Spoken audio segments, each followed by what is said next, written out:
26 miles into the Boston Marathon, somewhere past the agonizing climb the runners call Heartbreak Hill, a man in his 60s is drenched in sweat, his legs burning, pushing a specialized wheelchair in front of him at a pace most able-bodied runners half his age would struggle to match. Inside that wheelchair sits his son, a grown man who has never once been able to walk, speak with his own voice, or move his own arms and legs with any reliable control, watching the crowd, watching the road, fully alive inside a body that has never once cooperated with what his mind has wanted it to do. This specific pair has done this exact race, together, more than 30 separate times. They have also completed 6 full Ironman triathlons, an event so punishing that finishing even one, under entirely ordinary circumstances with a single uninjured body doing all the work, is considered one of the hardest single-day physical achievements in organized sports. They have run, biked, and pulled each other across more than 3,000 miles of American highway in a single unbroken stretch of 45 days. And here is the detail that turns this from simply an impressive athletic story into something this entire audiobook is built around. The detail almost nobody fully appreciates the first time they hear this story told quickly. Decades before any of these races happened, doctors looked directly at this same son, then just an infant, and told his parents to give up on him entirely, to send him away to an institution, because he would, in their own words at the time, never be anything more than what they bluntly called a vegetable for the rest of his entire life. Everything this audiobook is about to walk through in complete detail exists inside the space between that brutal medical verdict and a finish line crossed more than 1,000 separate times across a partnership spanning nearly 4 decades. This is not, at its core, a story about running. It is a story about 2 completely different kinds of unstoppable, locked together inside one team, one father, and one son, each one supplying exactly what the other one was physically missing. One half of this team built, from nothing, starting well into adulthood with no athletic background whatsoever, a body capable of pushing, pulling, and carrying another full-grown human being across distances that would exhaust most trained endurance athletes working entirely alone. The other half, trapped inside a body that medical science had already written off as permanently, hopelessly non-functional, supplied something the body alone could never have provided, an unbreakable, unrelenting will that simply refused to accept the limits everyone else had already decided were permanent and final. This audiobook exists to take apart exactly how both of these unstoppable forces were actually built, one piece at a time, because here is the promise sitting underneath everything you are about to hear. The body that never quits and the mind that never quits are not actually the same thing, and understanding the specific difference between them, and exactly how each one gets constructed, separately and then together, is going to completely change how you think about your own limits, regardless of whether those limits happen to be physical, medical, emotional, or simply the quiet, ordinary kind of self-doubt that has nothing to do with cerebral palsy or a hospital diagnosis at all. To understand how this entire partnership became possible, we have to go back to the very beginning, to a delivery room in Massachusetts in 1962, and a single moment of medical bad luck that would have ended most people's story before it had any real chance to begin. Chapter 2. Rick Hoyt was born in January of 1962 in Massachusetts, and his entry into the world went wrong in a way that would define the next 6 decades of his life within the very first few minutes of it. During the delivery, his umbilical cord became wrapped tightly around his neck, cutting off the flow of oxygen to his brain for a critical stretch of time before doctors were able to fully resolve the complication. That brief interruption in oxygen supply caused permanent damage to the parts of his brain responsible for controlling voluntary muscle movement throughout his entire body, resulting in a diagnosis doctors would eventually confirm as cerebral palsy, accompanied by a particularly severe form of muscular impairment known as spastic quadriplegia, meaning all 4 of his limbs, along with much of the rest of his body's voluntary muscle control, would never function in any way resembling typical, reliable movement for the remainder of his life. For Rick's parents, Dick and Judy Hoyt, this diagnosis arrived during an era in American medical and social history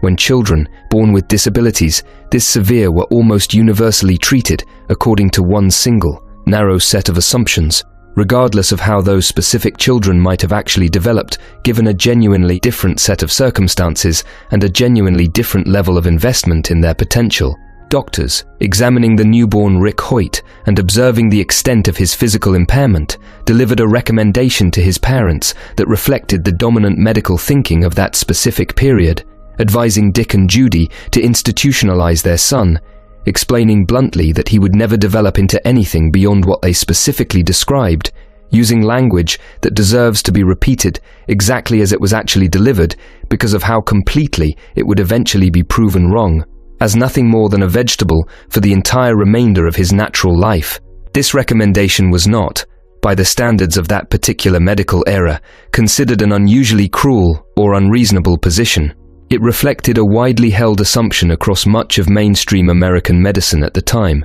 that severe physical disability, particularly combined with an inability to verbally communicate, indicated an equally severe and permanent absence of underlying cognitive function and genuine inner awareness, an assumption that, as this audiobook is about to demonstrate in considerable detail, would turn out to be catastrophically, devastatingly wrong in Rick Hoyt's specific case, though it would take years of patient, deliberate effort from people who refused to simply accept that assumption before the truth became undeniably clear to everyone. Dick and Judy Hoyt, faced with this confident medical recommendation from trained professionals who had every apparent authority to make exactly this kind of prediction, made a decision that would set the entire remaining trajectory of their son's life on a dramatically different path than the one doctors had already mapped out for him. They refused. They declined to institutionalize their newborn son, choosing instead to bring him home and raise him, as deliberately and as consistently as they possibly could,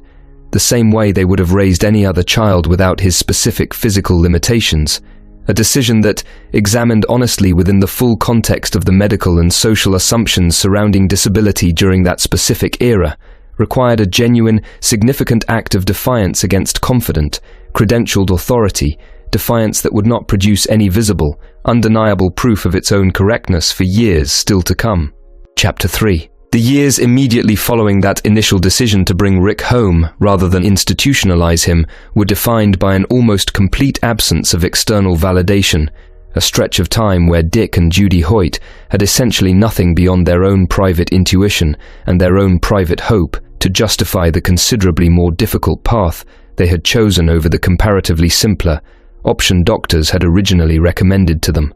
Rick could not speak. He could not voluntarily control his arms, his legs, or most of the other muscles throughout his body. By every external, observable measure available to his parents during those earliest years, there was genuinely no concrete, objective proof available that the confident medical prediction delivered shortly after his birth was actually wrong. No obvious sign visible to an outside observer that genuine intelligence and genuine awareness existed somewhere underneath his profound physical limitations. What Dick and Judy Hoyt held on to instead, by every later account they would give of this specific period, was something considerably more subtle and considerably more difficult to defend with hard evidence. A simple, persistent observation that Rick's eyes followed them as they moved around any room he happened to be in,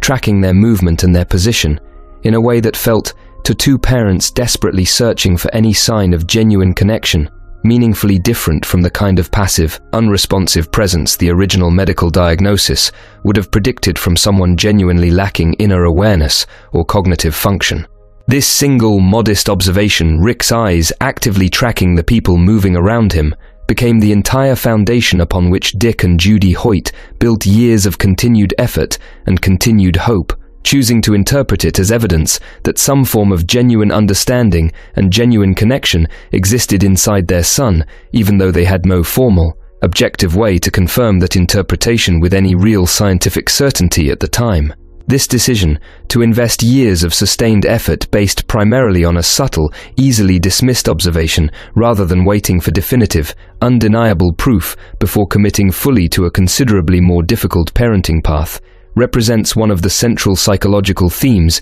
this entire audiobook is built around, a theme that extends far beyond Rick Hoyt's specific medical circumstances into something genuinely universal about how meaningful change of any kind actually tends to begin. Genuine breakthroughs, examined honestly across countless different contexts entirely unrelated to disability or medicine, rarely arrive accompanied by immediate, overwhelming, undeniable proof that the eventual outcome will justify the effort required to pursue it. They almost always begin instead with something considerably smaller and considerably more uncertain, a faint signal, a subtle observation, a small piece of evidence that could reasonably be interpreted multiple different ways, requiring someone willing to commit to sustained, patient effort based on nothing more than that uncertain, incomplete signal, long before any definitive proof has had the chance to actually emerge and confirm whether that early commitment was actually justified. Dick and Judy Hoyt's commitment to interpreting their son's tracking eyes as genuine evidence of inner awareness, sustained patiently across years without any additional confirming proof, would eventually be vindicated dramatically and completely. But that vindication remained entirely unknown and entirely unguaranteed during the actual years when the difficult, uncertain commitment to it was actually being made and actually being sustained. Exactly the position this audiobook is asking anyone listening right now to seriously consider regarding their own uncertain commitments and their own faint, easily dismissed signals of potential they may currently be ignoring. Chapter 4. Acting on their belief that genuine awareness existed inside their son despite his profound physical limitations, Judy Hoyt began an extraordinarily patient, hands-on educational effort, spending hours each day attempting to teach Rick basic literacy skills using physical call, sandpaper letters that he could feel with whatever limited muscle control he possessed, combined with labeling virtually every object throughout their home with written signs, creating a constant, immersive environment of written language surrounding her son at every possible opportunity throughout his daily life. This was not a quick or easily rewarded process. It required sustained, repeated effort across an extended period of time with no reliable, immediate way to confirm whether any of it was genuinely registering inside Rick's mind, or whether Judy Hoyt was simply pouring years of effort into a process that, exactly as the original medical diagnosis had predicted, might ultimately produce no meaningful result at all. Despite this genuine uncertainty, Judy Hoyt continued, and within what multiple accounts describe as a relatively short period of sustained effort, Rick successfully learned the entire alphabet, an accomplishment that, while not yet providing him any reliable way to actually communicate that knowledge to the outside world, represented genuine, internal evidence that real learning, real cognitive processing, and real intelligence existed inside him, completely contrary to the blunt, confident prediction doctors had delivered at his birth. This breakthrough, however significant internally, still left Rick Hoyt without any practical way to demonstrate his actual abilities to anyone outside his immediate family, since his profound physical limitations continued to prevent him from speaking, writing by hand, or communicating through any of the conventional methods most people rely on without ever consciously thinking about them. The next genuinely pivotal moment in his development arrived when Rick was 11 years old, when, after persistent effort from his parents, engineers were brought in specifically to design and build him a specialized communication device, a piece of equipment that would eventually allow him, for the very first time in his entire life, to translate his internal thoughts into words other people could actually read and understand directly, bypassing the physical limitations that had previously trapped those exact same thoughts permanently inside his own mind with no outlet whatsoever. The moment this device finally allowed Rick Hoyt to communicate clearly and directly with the people around him represents one of the genuinely pivotal turning points in this entire story, because it provided, for the first time, definitive, undeniable, externally verifiable proof of exactly what Dick and Judy Hoyt had spent 11 years believing based on nothing more than their son's tracking eyes and their own persistent, uncertain hope. Rick Hoyt was not, and had never been, anything close to the vegetable doctors had confidently predicted he would become at the moment of his birth. He was a genuinely intelligent, genuinely aware young man, fully capable of complex thought, fully capable of understanding everything happening around him throughout his entire childhood, who had simply lacked, until this exact moment, any physical mechanism through which that intelligence and that awareness could actually reach the outside world. This single technological breakthrough, arriving after 11 years of sustained parental effort built on nothing more than a faint, easily dismissed early signal, set the stage directly for the considerably more dramatic, considerably more physically demanding breakthrough still to come. A breakthrough that would not involve communication technology at all, but would instead involve something far simpler, and far more directly connected to the specific theme of this entire audiobook, an ordinary 5-mile road race that nobody involved expected to change anything permanently. Chapter 5. With his new communication device finally allowing him to express himself clearly for the first time in his life, Rick Hoyt's world expanded dramatically and rapidly. He was able, for the first time, to attend public school alongside other children his own age, an opportunity that required additional, sustained advocacy from his mother Judy, who fought specifically to secure his enrollment, advocacy that contributed directly to broader changes in Massachusetts state law regarding educational access for children with disabilities, changes that would eventually benefit countless other families facing circumstances similar to what the Hoyts themselves had already navigated for over a decade. Rick proved, once given the genuine opportunity, to be a capable, engaged student, eventually going on to graduate from Boston University with a degree specifically focused on special education, a deeply meaningful choice of academic focus, given his own direct, lived experience navigating exactly the kind of educational barriers his chosen field of study was specifically designed to help other people overcome. This entire sequence of breakthroughs, the alphabet, the communication device, public school access, and eventual university graduation, already represents a genuinely remarkable reversal of the original medical prediction delivered at his birth, more than sufficient, on its own, to serve as a complete and satisfying story about overcoming impossible odds through patient, sustained effort. But the specific story this audiobook is actually built around had not yet even begun, because the single event that would eventually define Rick Hoyt's public legacy, more than any other achievement in his entire life,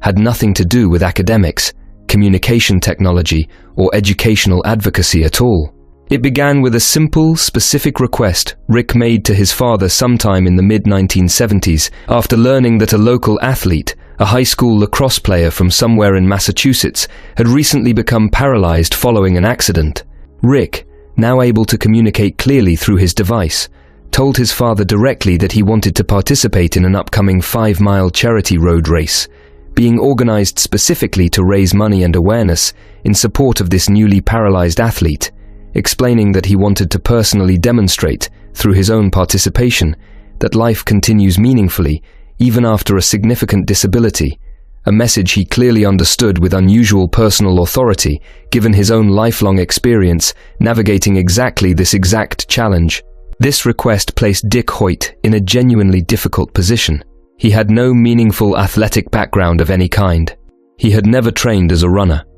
He was, by his own later description, far from being any kind of long-distance athlete, an ordinary middle-aged man with an ordinary non-athletic adult life, now being asked by his disabled son to attempt pushing him through 5 entire miles of organized road racing, a physical challenge that would have intimidated plenty of genuinely trained athletes attempting it for the first time, let alone someone with absolutely no relevant prior experience or preparation whatsoever. Examining this specific moment carefully reveals something genuinely important about how this entire remarkable partnership actually began. It did not begin with Dick Hoyt's own athletic ambition, his own desire for a new personal challenge, or his own initiative of any kind. It began entirely with his son's specific request, a request rooted in Rick's own deeply personal understanding of disability, his own deeply personal desire to demonstrate something meaningful to his community, and his own willingness to ask his father for something that neither of them yet had any reasonable way of knowing whether they would actually be capable of successfully completing together.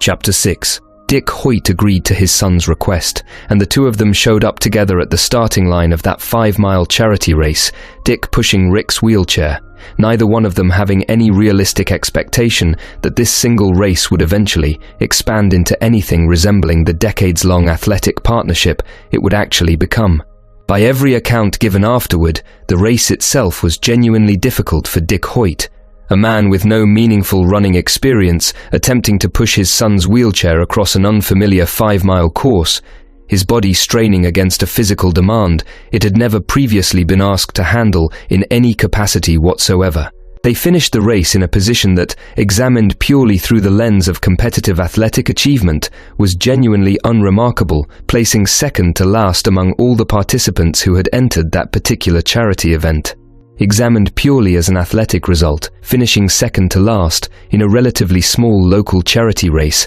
hardly represents the kind of achievement that typically launches a story destined to inspire millions of people across multiple continents over the following decades. And yet this specific result, however modest it appears when measured purely by competitive ranking, contains within it the exact seed of everything that would eventually follow, precisely because of what happened later that same evening, once Dick and Rick had returned home from the race and had a chance to fully process what they had just experienced together. Rick, using his communication device, typed out a single sentence to his father, a sentence that would eventually become the entire founding philosophy behind everything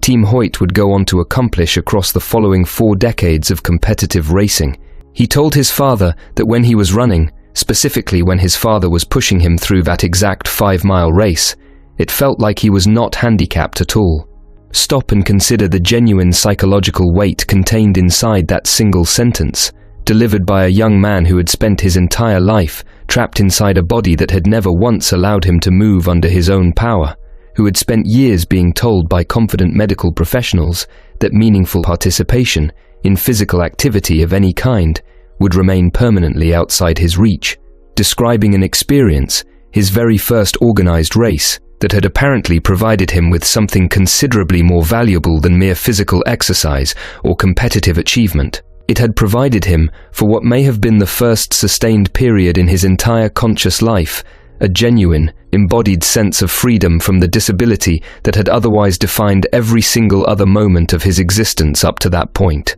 This single sentence reveals something genuinely essential about the actual nature of the unstoppable mind this audiobook's title directly references, a mind that, even while trapped inside a body offering it almost no direct physical agency of its own, had apparently found, through the specific mechanism of being pushed through a road race by his own father, a genuine pathway toward experiencing freedom and capability that had remained completely inaccessible to him through any other available means. Dick Hoyt, reading this exact sentence from his son for the very first time, faced a decision that would ultimately define the rest of both of their lives.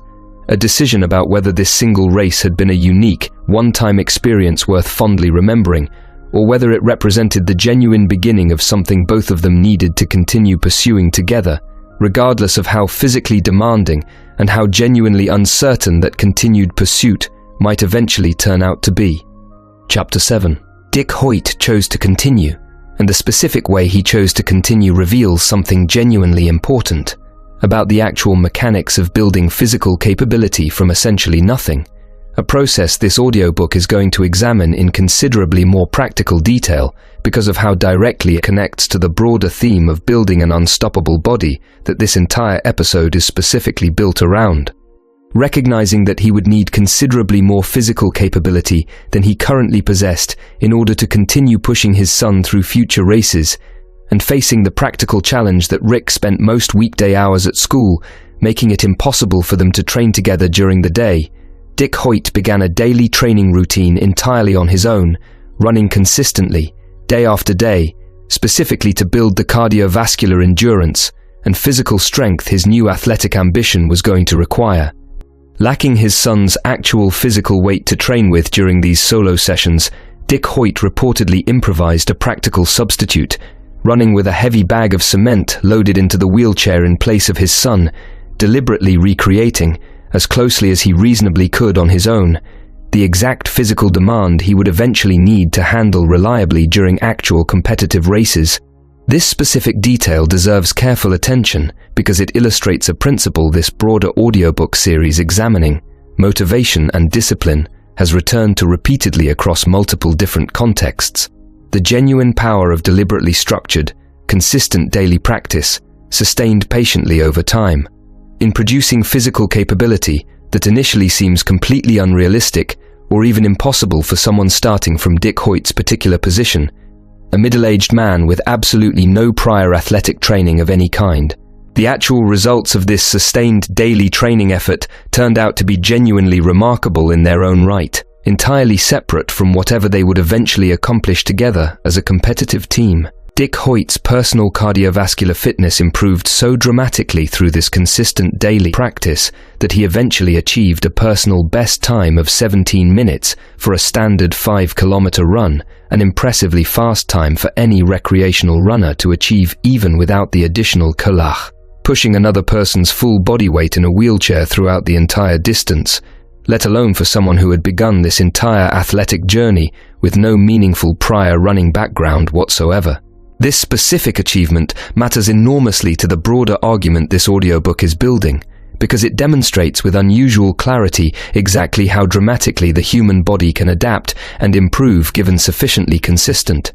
sufficiently patient daily training, even starting from a position of complete athletic inexperience, provided that training is sustained reliably across a sufficient period of accumulated time rather than abandoned the moment it begins feeling genuinely difficult or genuinely uncomfortable. Dick Hoyt did not become capable of pushing his son through marathon-length races and full Ironman triathlons through some rare, exceptional athletic gift he had simply been fortunate enough to be born with. He became capable of it through exactly the same underlying mechanism examined extensively throughout earlier explorations of physical discipline in this broader audiobook series. Sustained, consistent, deliberately structured daily effort, repeated patiently across months and eventually years, gradually compounding into a level of physical capability that would have seemed completely unrealistic to anyone, including Dick Hoyt himself, observing his very first attempt at that original 5-mile charity race.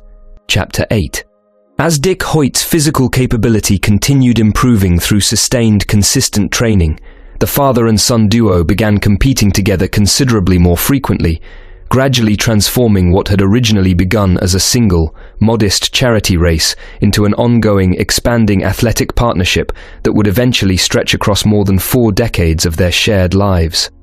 The specific scale of what this partnership eventually accomplished deserves to be stated plainly and completely, because the sheer accumulated volume of their combined effort represents one of the single most remarkable examples of sustained athletic consistency documented anywhere in modern American sports history. Over the full course of their racing career together, Dick and Rick Hoyt, competing under the name Team Hoyt, completed more than 1,100 separate organized endurance events, an almost unimaginable total that included 72 full marathons, 32 separate runnings of the legendary Boston Marathon specifically, spanning from 1980 all the way through 2014, and 6 complete Ironman triathlons, an event widely considered among the single most physically demanding single-day athletic challenges available anywhere in organized competitive sports, requiring participants to complete a 2.4-mile open water swim, immediately followed by a 112-mile bicycle ride, immediately followed by a full 26.2-mile marathon run, all within a single continuous day of sustained physical effort. Completing even one full Ironman triathlon represents a genuinely extraordinary athletic achievement for any single, healthy, fully able-bodied individual competing entirely on their own. Dick Hoyt completed 6 separate Ironman triathlons while simultaneously towing, carrying, and pushing his son's full body weight through every single segment of every single one of those 6 grueling competitions, a level of combined physical and logistical achievement that places Team Hoyt in a category almost entirely separate from ordinary competitive athletics, regardless of how that achievement happens to be measured or compared against other competitors. Their combined personal best times, achieved while competing together as a unified 2-person team, remain genuinely impressive even when measured directly against able-bodied competitors racing entirely on their own, including a marathon personal record of 2 hours and 40 minutes, a time that would place them comfortably ahead of the vast majority of individual recreational marathon runners across the entire country. Despite Dick Hoyt managing this exact pace while simultaneously pushing his son's full body weight in a specially designed running wheelchair across the entire 26.2-mile distance. This specific combination of statistics deserves to be examined directly because it demonstrates something genuinely important about the actual relationship between physical limitation and physical achievement that extends considerably beyond Team Hoyt's own specific, remarkable circumstances. Rick Hoyt's profound physical disability did not prevent Team Hoyt from achieving genuinely elite-level athletic results by any reasonable competitive standard.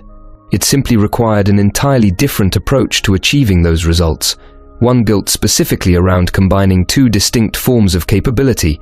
Dick's gradually developed physical endurance and Rick's unwavering, unbreakable determination into a single, unified competitive entity considerably more capable, when properly combined, than either man would have ever been capable of achieving entirely on his own.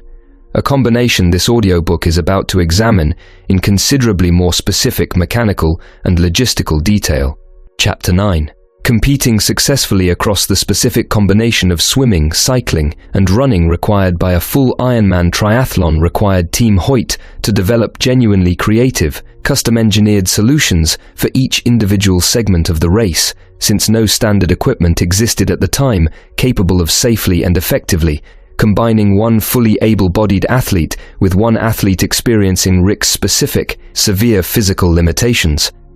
For the swimming segment of each triathlon, Dick Hoyt towed his son through the open water using a small, specially designed boat connected to his own body by a tow line, swimming the entire distance himself while pulling his son safely along behind him for the complete 2.4 miles required before the bicycle segment could even begin.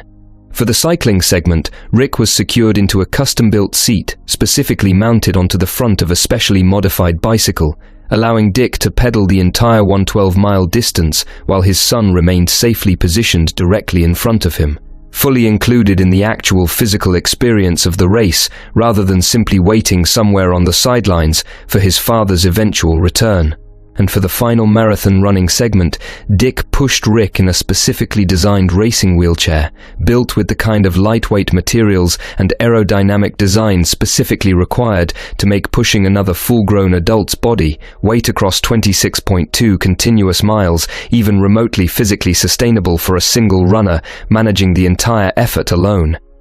Each one of these three separate pieces of specialized equipment represented a genuine engineering challenge that had to be solved before Team Hoyt could even attempt competing in this specific combination of events at all, since no standard, commercially available product existed at the time capable of safely accommodating their particular, unusual combination of physical circumstances. This practical, problem-solving dimension of their story deserves considerably more attention than it typically receives in shorter retellings, because it reveals something genuinely important about how meaningful achievement, even achievement built primarily on extraordinary willpower and extraordinary physical discipline, frequently still requires genuine creative problem-solving and genuine practical engineering in order to actually become possible in the real world. Willpower and physical training alone would never have been sufficient to allow Dick Hoyt to safely tow his son through open water for 2.5 continuous miles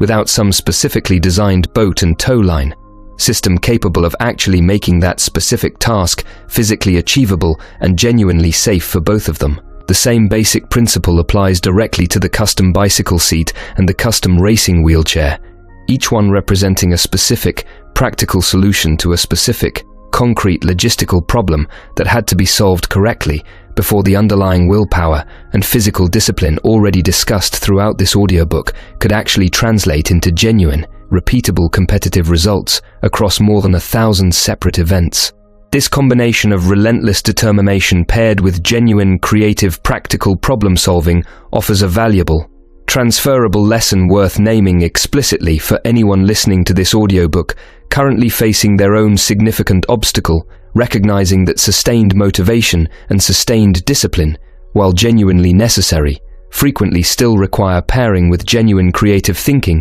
about the specific practical mechanics of how a particular goal might actually be achieved, rather than assuming that willpower alone, however genuine and however sustained, will automatically produce a workable solution to every practical obstacle standing between an ambitious goal and its eventual successful achievement. Chapter 10. Among the more than 1,100 events Team Hoyt completed together across their racing career, one specific undertaking stands out as a particularly dramatic illustration of exactly how far their combined partnership was willing to push the boundaries of what either man could have reasonably attempted entirely on his own. In 1992, Dick and Rick Hoyt set out to run and cycle across the entire continental United States. beginning on the Pacific coast in Santa Monica, California, and continuing all the way to Boston Harbor on the Atlantic coast in Massachusetts, covering a combined distance of more than 3,000 miles, completed within a single continuous stretch of 45 consecutive days. Picture the actual logistics of this specific undertaking honestly for a moment, because the sheer scale of sustained, repeated physical effort required genuinely deserves careful consideration rather than simply being mentioned briefly, in passing, as one additional item on an already impressive list of accomplishments. 45 consecutive days, covering an average of roughly 70 miles per day, combining running and cycling across the entire width of an enormous country, through mountain ranges, through varying weather conditions, through entirely different geographic regions and entirely different climates, with Dick Hoyt providing essentially all of the direct physical propulsion required throughout the entire continuous journey, while his son rode along, fully present and fully engaged with every single mile of the experience, despite being physically unable to contribute any of the actual propulsive effort himself. This specific undertaking illustrates, in particularly dramatic and particularly concrete form, the exact distinction this audiobook has been building toward across every chapter examined so far, the genuine difference between physical capability and underlying will, and the way these two distinct elements combine to produce results that neither one, operating entirely alone, could have ever realistically achieved on its own. Rick Hoyt's body contributed essentially no direct physical propulsion whatsoever toward covering those 3,000 accumulated miles, and yet describing this specific cross-country journey as something Dick Hoyt achieved entirely alone, with his son simply along for the ride as a passive passenger, would fundamentally misrepresent the actual nature of their partnership and the actual source of the sustained motivation that made completing 45 consecutive days of grueling physical effort genuinely possible in the first place. By Dick Hoyt's own repeated, consistent accounts given across numerous interviews throughout his life, his own sustained motivation to continue training, continue competing, and continue pushing through genuinely difficult, genuinely exhausting physical challenges came directly and specifically from his son, from witnessing firsthand exactly what these shared experiences meant to Rick, and from his own deep, personal commitment to continuing to provide his son with exactly the kind of embodied freedom and embodied participation that Rick had first described experiencing during that very first 5-mile charity race many years earlier. This specific framing, repeated by Dick Hoyt himself on numerous separate occasions throughout his life, deserves to be taken seriously rather than dismissed as simple parental modesty or polite deflection of personal credit. The physical engine driving Team Hoyt's combined athletic achievements was unmistakably Dick Hoyt's own body, built deliberately through years of consistent, disciplined training. But the actual underlying purpose driving that physical engine forward, sustaining it through 45 consecutive days of cross-country effort and through decades of continued training and competition, originated unmistakably from Rick, from his own unbreakable will, and from his own clearly expressed determination to experience, as fully and as completely as his profound physical limitations would possibly allow, exactly the kind of freedom and exactly the kind of genuine participation in life that doctors had once confidently told his parents he would never be capable of experiencing at all. Chapter 11. Team Hoyt's growing public visibility throughout the 1980s and 1990s did not arrive without genuine controversy and genuine criticism, a dimension of their story worth examining honestly rather than glossing over in pursuit of a cleaner, more uniformly inspiring narrative. As their participation in major endurance events became increasingly well known throughout the running and triathlon communities, Dick Hoyt began receiving, by his own later account given in multiple interviews, a meaningful volume of phone calls and written letters from other people, some from other families raising children with disabilities of their own, specifically questioning his motivations for continuing to push his disabled son through such physically demanding, publicly visible athletic events. The specific accusation underlying many of these critical messages suggested that Dick Hoyt might be motivated primarily by his own personal desire for public recognition and personal glory, using his son's disability and his son's presence in highly visible races as a vehicle for generating exactly the kind of media attention and public admiration that an ordinary, unremarkable middle-aged recreational runner would have had little realistic chance of attracting entirely on his own merits. This specific criticism deserves serious, honest consideration rather than immediate dismissal, because questions about exactly whose interests are genuinely being served whenever one person makes significant decisions on behalf of another person who cannot fully advocate for themselves represent a genuinely important, legitimate concern, applicable across countless situations involving caregivers, parents, and dependents facing comparable circumstances throughout American society. Dick Hoyt's own consistent response to this specific line of criticism, repeated across numerous separate interviews throughout his life, using strikingly similar language each time, reframes the entire underlying question in a way that deserves careful, direct attention. He repeatedly insisted that the actual driving force behind their continued racing, partnership, was never his own personal ambition or his own personal desire for recognition, but was instead, consistently and specifically, his son Rick's own clearly expressed desire to continue competing, a desire Rick had communicated directly and unambiguously through his own communication device from that very first race onward. Dick Hoyt's own characteristic response to skeptical critics, repeated in slightly varying forms across multiple separate interviews, distilled this entire defense down to a single memorably direct statement that it was actually his son who was the one dragging him along to all of these demanding races, rather than the reverse situation his critics had originally assumed and publicly accused him of. This specific reframing matters enormously to the broader psychological argument this entire audiobook has been building across every previous chapter, because it directly addresses and clarifies exactly where the genuine underlying motivation behind Team Hoyt's entire athletic partnership actually originated. The body doing the physical work belonged unmistakably to Dick Hoyt, but the will, the underlying purpose, and the specific desire driving that physical effort forward across decades of sustained competition belonged, by Dick Hoyt's own consistent, repeated account, unmistakably to Rick, whose communication device gave him a clear, direct, unambiguous voice in determining exactly how his own life would be lived, a voice that, given his profound physical limitations, very easily could have been ignored or overridden entirely by well-meaning caregivers, acting purely according to their own separate judgment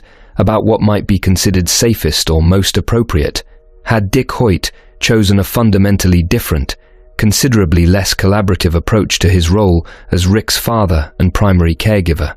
Chapter 12. As Team Hoyt's reputation continued growing throughout the running, cycling, and triathlon communities across the country, formal public recognition for their accomplishments began arriving from a considerable range of major American and international institutions, recognition that, while genuinely meaningful, deserves to be examined specifically in relation to what actually motivated their continued competition in the first place, a distinction this audiobook has already drawn out carefully across several previous chapters.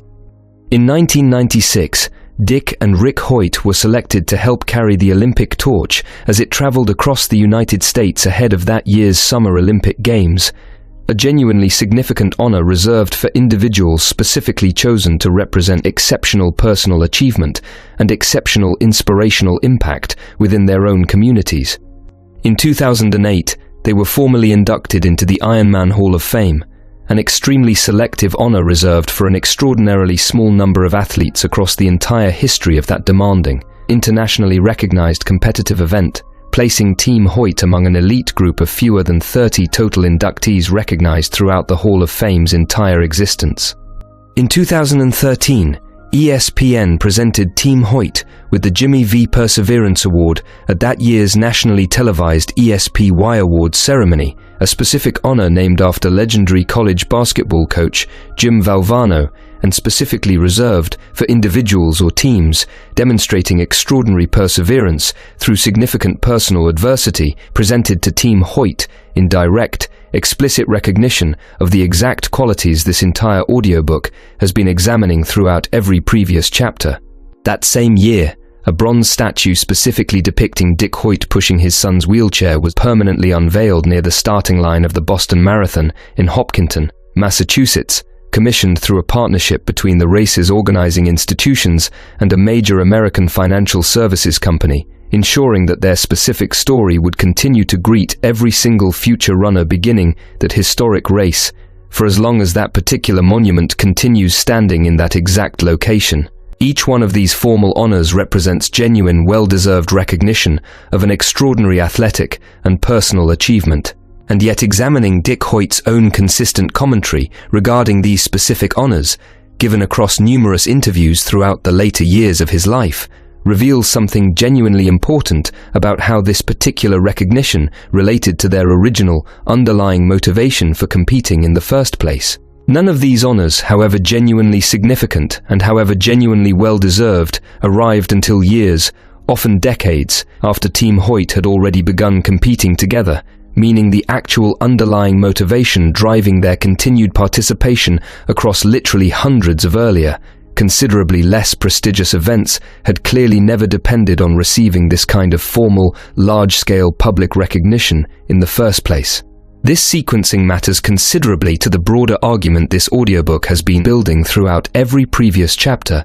regarding the genuine source of sustained, long-term motivation. Team Hoyt did not begin running together because they expected eventual induction into prestigious athletic halls of fame, eventual selection as Olympic torchbearers, or eventual permanent bronze recognition along one of the most famous marathon courses in the entire world. They began running together, and continued running together across literally hundreds of earlier, considerably more modest events long before any of this larger recognition ever arrived, because of the simple sentence Rick Hoyt had typed to his father on the very night of their very first race together, a sentence about feeling, for the first time in his entire life, genuinely free from the disability that had otherwise defined every other moment of his conscious existence. Chapter 13. By 2013, Dick Hoyt had begun experiencing genuine physical difficulties of his own, including significant back problems that had developed gradually across decades of sustained, demanding athletic effort, problems that eventually led him and Rick to publicly announce that the 2013 running of the Bar would represent their final competitive marathon together as an active racing pair, a difficult, deeply personal decision that genuinely deserves examination, because of what it reveals about the eventual physical limits even the most carefully built, most consistently maintained athletic body will inevitably encounter, regardless of how extraordinary that body's previous accomplishments happen to have been. This planned conclusion to their active competitive partnership did not unfold exactly as either man had originally anticipated, and Dick Hoyt ultimately continued competing alongside his son for one additional year beyond their originally announced final race, completing their 32nd and genuinely final Boston Marathon together as an active competitive pair on April 21, 2014. This specific detail, a planned retirement extended by one additional year due to continued personal commitment despite genuine mounting physical difficulty, illustrates something worth naming directly before this audiobook moves toward examining how their partnership actually concluded. Even an unstoppable body, built through decades of genuinely extraordinary discipline and genuinely extraordinary sustained effort, eventually encounters real, legitimate physical limits that no amount of accumulated willpower can fully overcome indefinitely, a genuinely important, honest acknowledgement that this audiobook owes anyone listening who might otherwise interpret Team Hoyt's entire story as suggesting that sufficient determination alone can permanently eliminate every physical limitation forever, an oversimplification that would genuinely misrepresent both the actual nature of human physical capability and the actual, honest conclusion of Dick and Rick Hoyt's own remarkable, decades-long partnership. Following their final marathon together as an active competitive pair, the two men made a decision that deserves particular attention because of what it reveals about their underlying priorities once Dick's own physical capability could no longer reliably sustain the specific demands of competitive marathon racing. Rather than simply ending Rick's participation in the Boston Marathon entirely once Dick could no longer personally push him through the full 26.2-mile course, they arranged for a volunteer, a dentist named Brian Lyons from Billerica, Massachusetts, to take over the specific physical role of pushing Rick through the Boston Marathon each subsequent year, continuing Rick's own personal participation and continuing his own personal experience of exactly the kind of embodied freedom he had first described feeling during that very first 5-mile charity race, many decades earlier, even after his own father could no longer personally provide the physical propulsion that participation required. Brian Lyons continued in this specific volunteer role from 2015 through 2019, allowing Rick Hoyt to continue experiencing direct personal participation in the Boston Marathon for Bourgesais, several additional years beyond what his father's own physical limitations would have otherwise allowed, a continuation that reveals, with particular clarity, exactly which specific element of their entire partnership had actually mattered most throughout the preceding 4 decades. It had never been specifically about Dick Hoyt personally providing the physical propulsion himself. However essential his own specific contribution had genuinely been throughout most of their shared competitive history. It had always, fundamentally, been about ensuring that Rick Hoyt himself continued having genuine, direct access to exactly the specific embodied experience of movement and participation that he had first discovered and had never once stopped wanting to continue experiencing, since that very first unremarkable 5-mile race back in the 1970s. Chapter 14. Dick Hoyt died at his home in Holland, Massachusetts on March 17, 2021, at the age of 80, following a period of declining health that had included serious heart problems in his final years. He had spent more than 4 decades of his adult life building, through sustained, deliberate, daily effort, a body capable of supporting his son's lifelong desire for genuine athletic participation, a body that, even in its eventual physical decline, had already accomplished considerably more than almost any other endurance athlete in American sports history, regardless of whether that comparison includes other athletes facing comparable physical circumstances or not. Rick Hoyt continued living for slightly more than 2 additional years following his father's death, before passing away himself on May 22, 2023, in Leicester, Massachusetts, at the age of 61, from complications related to ongoing respiratory difficulties. The combined span of their 2 lives, considered together as a single, unified partnership rather than as 2 entirely separate individual biographies, stretches from Rick's complicated, oxygen-deprived birth in 1962, through a confident medical prediction of permanent, hopeless disability, through 11 years of patient parental advocacy, before genuine 2-way communication finally became possible, through a single modest 5-mile charity race that neither man initially expected to matter very much at all, through more than 1,100 subsequent competitive events spanning 4 full decades of sustained athletic partnership, and finally through gradual physical decline and eventual death for both men, separated from each other by slightly more than 2 years. Examining their combined story across this complete, full arc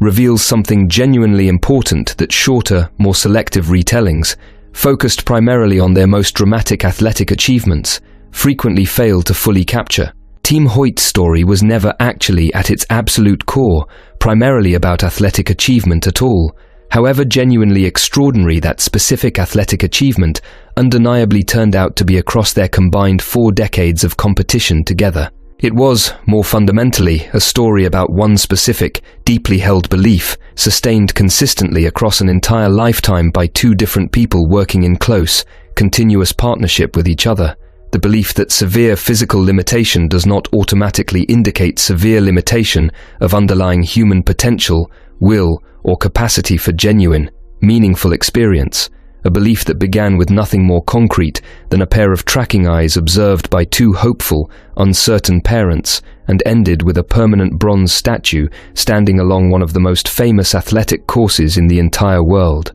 The Hoyt Foundation, established by Dick and Judy Hoyt in 1989, specifically to help build self-confidence and genuine community inclusion for other young people living with disabilities of their own, continues operating today, extending the same essential underlying philosophy that originally launched Team Hoyt's entire athletic partnership outward to benefit considerably more families than just their own, ensuring that the specific lessons embedded inside their personal story continue producing genuine, practical benefit for other people facing their own versions of the exact same challenge, long after both of the original men whose partnership first demonstrated those lessons so vividly have themselves already passed away. Chapter 15. Let's now examine directly the specific psychological architecture underlying Team Hoyt's entire decades-long partnership, distilling everything covered across the previous 14 chapters into the genuinely transferable principles this audiobook's title promises to deliver,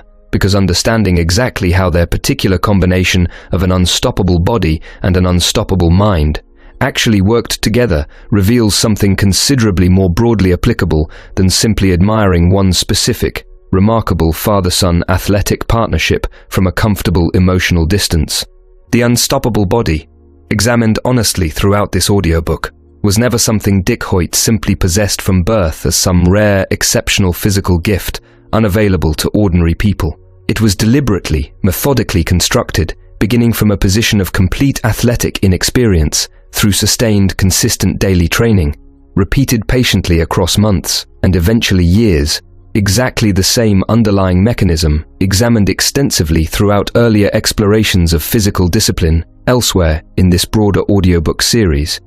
Anyone listening to this audiobook right now possesses exactly the same fundamental capacity to build genuine physical capability through sustained, consistent, patient daily effort that Dick Hoyt once possessed, regardless of whatever specific starting point or specific prior athletic background happens to currently apply to their own individual circumstances. The unstoppable mind, examined equally honestly, was never something that simply emerged automatically or effortlessly from Rick Hoyt's own specific medical circumstances either. It required, first, 11 years of patient, persistent parental advocacy before genuine two-way communication even became technically possible at all, and it required, throughout every subsequent year of his life, a continued, deliberate choice to keep pursuing genuine participation and genuine experience despite profound, permanent physical limitations that would have provided more than sufficient justification for choosing a considerably more passive, considerably less demanding relationship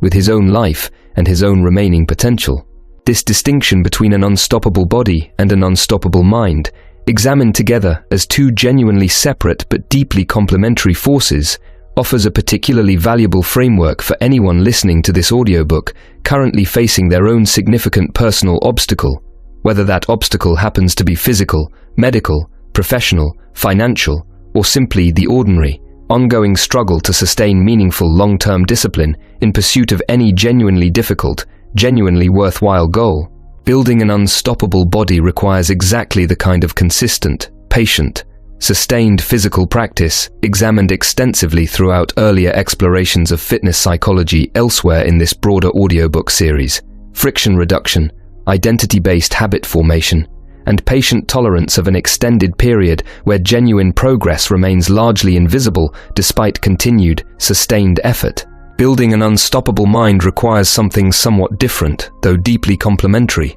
a clear, deeply held sense of underlying purpose, specific enough to sustain genuine motivation through inevitable setbacks, genuine skepticism from other people, and the kind of extended difficult periods where the ultimate payoff for sustained effort remains genuinely uncertain and genuinely unconfirmed. Team Hoyt's specific, extraordinary athletic achievements emerged directly from combining both of these distinct forms of capability into a single unified partnership. Dick's deliberately constructed physical endurance paired directly with Rick's unwavering, clearly articulated underlying purpose, neither one, examined entirely on its own, sufficient by itself to produce the full scope of what they eventually accomplished together across their combined 4 decades of sustained competitive partnership. Chapter 16. It would be reasonable for anyone listening to this audiobook to wonder whether Team Hoyt's specific story, built around such genuinely extreme, genuinely unusual physical circumstances, actually offers meaningful, practical guidance for someone facing a considerably more ordinary personal challenge, without any comparable medical history, without a literal physical partner providing the actual propulsive effort, and without anything resembling Rick Hoyt's particular combination of profound physical limitation paired with unbreakable underlying determination. This is a genuinely fair question, deserving an honest, carefully considered answer rather than a simple, reflexive insistence that every detail of their story applies equally and directly to every possible listener's own individual circumstances. The specific details of Team Hoyt's story, the cerebral palsy diagnosis, the custom-built racing equipment, the literal father-son partnership sustained across 4 decades, were never actually the genuinely transferable elements this audiobook has been building toward throughout every previous chapter. The same important distinction this broader series has drawn out repeatedly across other examined stories of remarkable American achievement against significant odds. The genuinely transferable principles embedded inside their story operate at a considerably more general, considerably more broadly applicable level than those specific circumstantial details.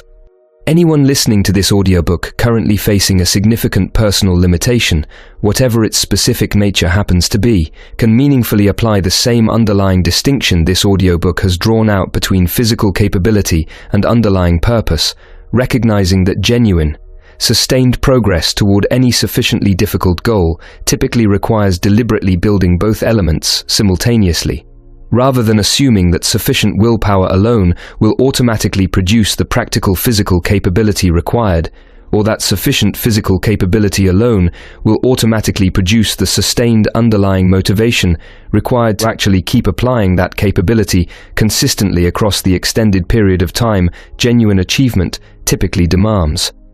Anyone currently facing genuine skepticism from people around them regarding an ambitious personal goal, exactly the kind of skepticism Dick Hoyt faced from critics questioning his motivations throughout Team Hoyt's growing public visibility, can draw direct, practical guidance from his own consistent response to that skepticism, continuing to let sustained, visible results speak considerably more persuasively than any amount of defensive argument or explanation ever could on its own. And anyone currently navigating their own version of an extended period without clear, definitive proof that their current effort and current commitment will eventually prove justified, exactly the position Dick and Judy Hoyt occupied throughout Rick's first 11 years of life, before his communication device finally provided undeniable, external confirmation of his genuine inner intelligence and awareness, can draw genuine, practical encouragement from witnessing exactly how thoroughly that initial, uncertain commitment eventually proved justified, even though no reliable, objective guarantee of that eventual justification existed anywhere during the actual years when the difficult, uncertain commitment was originally being made and originally being sustained. Team Hoyt's specific story remains genuinely extreme, genuinely unusual, and genuinely unlikely to be precisely replicated by any other specific individual or family facing their own considerably different particular circumstances. The underlying psychological architecture their story illustrates with such unusual clarity, however, remains exactly as broadly applicable and exactly as practically useful as every other underlying principle this broad audiobook series has examined across its previous explorations of American achievement against genuinely significant odds, regardless of how dramatically different the specific surface details happen to look from one individual story to the next. Chapter 17. There is a particular phrase Dick Hoyt repeated consistently throughout his life, across numerous separate interviews given over several decades, a phrase that eventually became the official motto of the Hoyt Foundation itself, and that deserves to anchor the practical, actionable guidance this audiobook is now ready to offer directly to anyone listening who hopes to apply these underlying principles to their own specific circumstances. That phrase, simple and direct, states that as long as a person makes up their mind to do something, they genuinely can do it. A statement that, examined carefully in light of everything this audiobook has already walked through in considerable detail, requires one important, honest qualification worth adding directly before moving toward concrete, practical application. Making up one's mind, in the specific sense this phrase actually describes, was never presented anywhere throughout Team Hoyt's entire story as some simple, instantaneous mental decision capable of immediately producing its intended physical result without any further sustained effort required. It described instead exactly the combination this audiobook has examined throughout every previous chapter: an initial, genuine commitment to a clearly defined underlying purpose, followed by sustained, patient, consistent daily effort directed specifically toward building whatever practical capability that underlying purpose actually required, sustained reliably across however much accumulated time that capability ultimately needed in order to fully develop. The first practical step toward applying this complete principle in your own specific life involves clearly identifying your own underlying purpose, your own specific version of Rick Hoyt's clearly articulated desire to experience genuine freedom through movement, stated specifically and concretely enough that it can genuinely sustain motivation through inevitable difficult stretches, rather than remaining vague and abstract enough to lose its motivating power the moment genuine difficulty or genuine skepticism from other people actually arrives. The second practical step involves honestly assessing exactly what specific capability your own particular purpose actually requires, and then committing to building that specific capability through sustained, consistent, patient daily practice, exactly the way Dick Hoyt built his own physical endurance gradually, beginning from complete athletic inexperience, training alone with nothing more than a bag of cement, standing in for his son's actual body weight during the considerable stretches of time when direct combined training together was not yet practically possible. The third practical step involves anticipating, in advance, the genuine possibility of skepticism and criticism from other people who may not initially understand or appreciate your own specific underlying purpose, preparing, deliberately, and in advance, to respond to that skepticism the way Dick Hoyt consistently chose to respond to his own critics, letting sustained, visible results speak considerably more persuasively over time than any amount of immediate defensive explanation ever realistically could. And the fourth practical step involves accepting, honestly and without excessive discouragement, that genuine meaningful achievement frequently requires sustaining committed effort across an extended period where no definitive, externally verifiable proof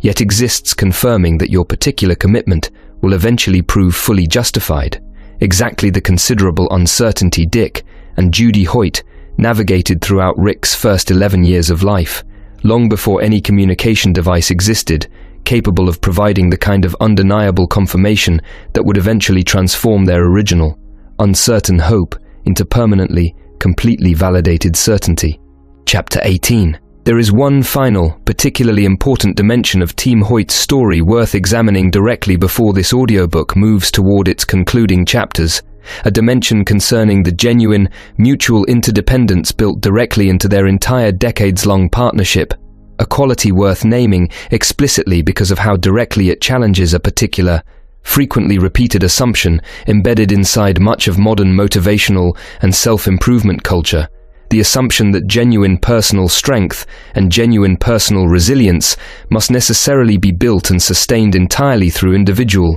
isolated effort, without requiring meaningful reliance on other people in order to remain authentic and genuinely earned. Dick Hoyt's body, however extraordinarily capable it eventually became through years of sustained, deliberate training, could never have produced Team Hoyt's specific combined athletic achievements entirely on its own, without Rick's own sustained, unwavering underlying purpose providing the consistent motivation required to continue that demanding training across literally decades of accumulated effort. Rick Hoyt's mind, however unbreakable and however unwavering it consistently demonstrated itself to be across his entire adult life, could never have translated that genuine inner determination into actual physical embodied experience without his father's body providing the literal, physical propulsion that experience specifically required, given Rick's own complete inability to provide any meaningful physical propulsion entirely on his own. Neither man, considered entirely in isolation from the other, could have produced anything close to what they actually achieved together, a genuine, complete interdependence that deserves to be celebrated directly rather than treated as some kind of unfortunate limitation or compromise compared against an imagined ideal of purely individual, self-sufficient achievement. This specific quality of their partnership offers genuinely valuable, transferable guidance for anyone listening to this audiobook who has perhaps internalized an excessively individualistic understanding of personal strength and personal resilience, an understanding that frequently treats genuine reliance on other people as some kind of weakness or shortcut, rather than recognizing, as Team Hoyt's entire story so directly demonstrates, that some of the most genuinely remarkable human achievements actually emerge specifically through deliberate, sustained partnership between people supplying genuinely different, genuinely complementary forms of capability to each other. Building your own version of an unstoppable body